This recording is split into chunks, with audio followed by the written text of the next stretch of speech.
మీరు నన్ను పంపలేదు, దేవుడు నన్ను పంపించాడు. మీరెవరు దుఃఖపడద్దు. సడన్గా షాక్లో ఉన్నారండి వాళ్ళ అన్నలందరూ. వచ్చి సాగిల పడ్డారు యోసేపు దగ్గర. వాళ్ళు వెంటనే తర్జన పడుతున్నారు. అప్పుడు యోసేపు అంటాడు, నేనే యోసేపుని. మీరెవ్వరు దుఃఖపడద్దు, మీరెవరు కలవరపడద్దు. అరే వీడిని మేము అమ్మేశామే, వీడిని పాడు చేసామే, వీడిని బాధ పెట్టామే, వీడిని కష్టపెట్టామే, వీడి చొక్కాని చింపేశామే, వీడి వస్త్రాన్ని లాగేశామే, బానిసుడిగా అమ్మేశామే, 20 వెండి నాణ్యాలకి మానవత్వాన్ని మరిచిపోయి మృగంలాగా ప్రవర్తించామే అని వాళ్ళు పశ్చాత్తాపంతో ఊగిపోతుంటే మీరు అలా ఆలోచించొద్దు, మీరు అలా దుఃఖపడద్దు. అన్నయ్య మీరు సంతాపపడద్దు, మీరు బాధపడద్దు. మీరు కావాలని ఈ పని చేయలేదు. దేవుని గొప్ప సంకల్పం ఉండి, దేవుని ప్రణాళిక ఉండి, దేశం మీద ప్రపంచం మీద ఇలాంటి కరువు రాబోతుంది కాబట్టి మనము మన కుటుంబాలు పోషించబడాలని, మీ ప్రాణ రక్షణ కోసం, మనందరి రక్షణ కోసం దేవుడు మీ అందరికంటే ముందుగా నన్ను పంపించాడు. చప్పట్లు కొడుతూ ప్రభు నా మనసు.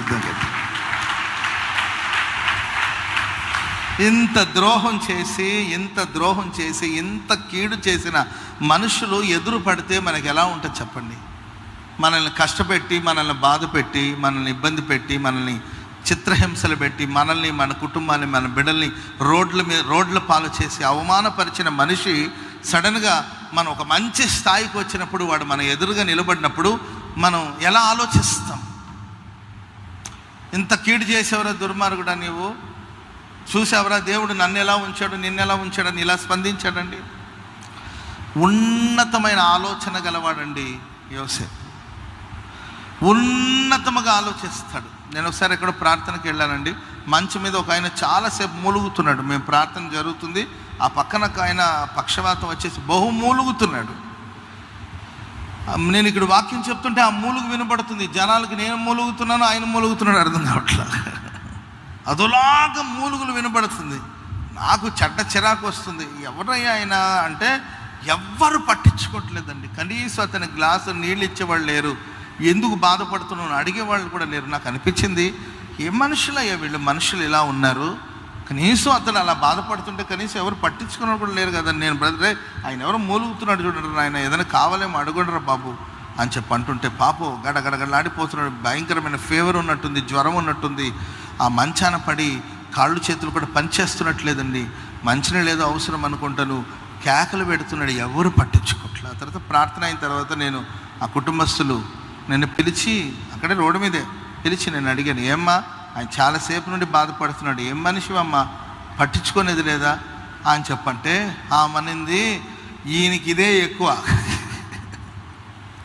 ఈయనకి ఇళ్ళ దగ్గర పెట్టి 3 పూట్ల అన్నం పెడుతుంటే ఇదే ఎక్కువ.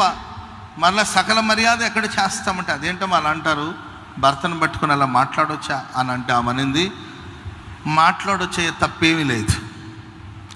ఈయన గురించి మంచి భర్త అయితే ఆయన గురించి మాట్లాడకూడదు కానండి, ఈయన గురించి ఎన్నైనా అనొచ్చు, తప్పేం లేదు. ఎందుకంటారా? పెళ్లి చేసుకొని ఒక 2 చిన్నపిల్లలు, 2 చంటి బిడ్డలయ్యా.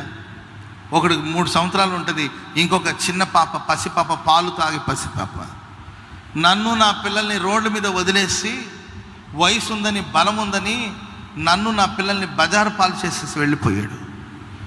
పాలు తాగుతున్న పసిబిడ్డని నేను చంకనెత్తుకొని ఎన్ని కష్టాలు పడి నేను ఈ స్థితికి వచ్చానంటే అది నాకు తెలుసు, దేవుడికి తెలుసు, ఈ ఊరి జనానికి తెలుసు. యవ్వన కాలంలో నా నడుము కట్టుకొని పవిత్రంగా జీవించి ఎక్కడ తప్పుడు పని చేయకుండా నా బిడ్డల్ని పోషించి ఈ స్థితికి తీసుకొచ్చారంటే ఎన్ని కష్టాలు పడ్డానో నాకు తెలుసు. తల్లి కష్టాన్ని నా పిల్లలు చూశారు, నా పిల్లలు కష్టపడి చదువుకున్నారు, ఇప్పుడు మేము మంచిగా బతుకుతున్నాం. ప్రపంచమంతా తిరిగి, ఊరంతా తిరిగి, లేనిపోని రోగాలంతా తెచ్చుకొని కాళ్ళు చేతులు సచ్చబడితే ఇప్పుడు తీసుకొచ్చి ఎవరు ఇక్కడ వదిలేసి వెళ్ళారు. తప్పదు కదా, పిల్లలకు తండ్రి అయిన వాడు ఒకడు ఉన్నాడు కదా అని చెప్పేసి ఆడ ఉంచి 3 పూట్ల అన్నం పెడుతున్నాం తప్ప ఈయన మీద ప్రేమ కానీ అభిమానం కానీ ఏమీ లేదు మాకు. చేస్తే తీసుకెళ్ళి పాతి పెట్టేస్తాం, ఇదయ్యా నా ఫీలింగు. నా పిల్లలు కూడా ఏం మాత్రం అభిమానం, ప్రేమ అనేది ఉండదు. ఎప్పుడు పోతే పాతి పెడదాం అన్నట్టున్నాను. భర్త అనేవాడు ఒకడు ఉండాలి కాబట్టి పేరుకి ఉన్నాడు, పిల్లలకు తండ్రి అనేవాడు ఒకడు ఉండాలి కాబట్టి ఉన్నాడు, అంతే. ఇతని వల్ల మాకు మేలు కలిగింది లేదు. ఆయన ఉన్నా మాకు లాభం లేదు, ఆయన పోయినా లాభం లేదు. ఆయన పోయినా మాకు నష్టం లేదు, ఆయన ఉన్న లాభం లేదు. ఆ ఊరు జనం కూడా అంటారు, నిజమేనయ్యా, ఎంత చిత్రహింసలు పెట్టేవాడయ్యా, పిల్ల తల్లిని కొట్టేవాడయ్యా, తాగేసి వచ్చి భయంకరమైన చిత్రహింసలు. వాడు చేసిన పాపం వాడు నెత్తి మీదకి వచ్చింది, వాడు చేసిన పాపాన్ని వాడు అనుభవిస్తున్నాడు అని చెప్పి ఊరు జనం నిజమే. జనరల్గా లోకపరంగా మనం ఆలోచిస్తే అది న్యాయమే, లోకస్తులాగా మనం ఆలోచిస్తే అది న్యాయమైన తీర్పే. ఆయన చేసిన పాపమే ఆయనకి శాపంగా మారింది, అది న్యాయమైన తీర్పే. చూడండి, జోసెఫ్ లైఫ్లో కూడా సేమ్ ఇలాంటి ఒక సిచ్యువేషన్. ఆ అన్నలు అమ్మి వేశారు,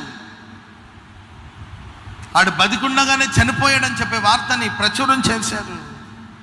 తను వెళ్ళిన మార్గాలు ఎన్నో కఠినమైన పరిస్థితులన్నీ దాటుకుంటూ వెళ్ళాడు. ఇప్పుడు పరిస్థితులన్నీ అనుకూలంగా మారి దేవుడు దీవించి యోసేపుని హెచ్చించి సింహాసనం మీద కూర్చుండబెడితే అన్నలందరూ వచ్చి కాళ్ళ మీద పడే సందర్భం వచ్చిందండి. మనస్సులో కూడా, జోసెఫ్ మనస్సులో కూడా, సరే పైకి చెప్పకపోయిన మనసులో, వరే ఎంత చేశారా, దేవుడు ఉన్నాడురా, ఎంత చేశారా నన్ను, అరే చిన్నతనంలో తండ్రి ప్రేమకు దూరం చేశారు కదరా, మరలా నాకు చూడండి, ఒక్కసారి మన లైఫ్లో అవన్నీ పోగొట్టుకుంటే మరలా దొరుకుతుందా? ఆ చిన్నతనంలో తండ్రి చాటున, ఏంటంటే తల్లి చాటున, తండ్రి చాటున ఫ్యామిలీలో పెరగాలి. ఆ ఏజ్లో, ఆ టీనేజ్లో తల్లిదండ్రుల ప్రేమని ఆప్యాయతతో పెరగాలి. అవన్నీ కూడా ఆ స్వీట్ మెమోరీసే లేదు కదరా నాకు. ఆల్బంలో నాన్నతో ఫ్యామిలీతో దిగిన ఫోటోలో నేను లేను కదరా, ఫ్యామిలీ ఫోటోలో నేను లేను కదరా. ఎంత కీడు చేశారా, ఎంత దుర్మార్గం చేశారు కదరా అని కనీసం పొల్లైనా మాట్లాడలేదండి. ఆ ప్రస్తావనే రాలా.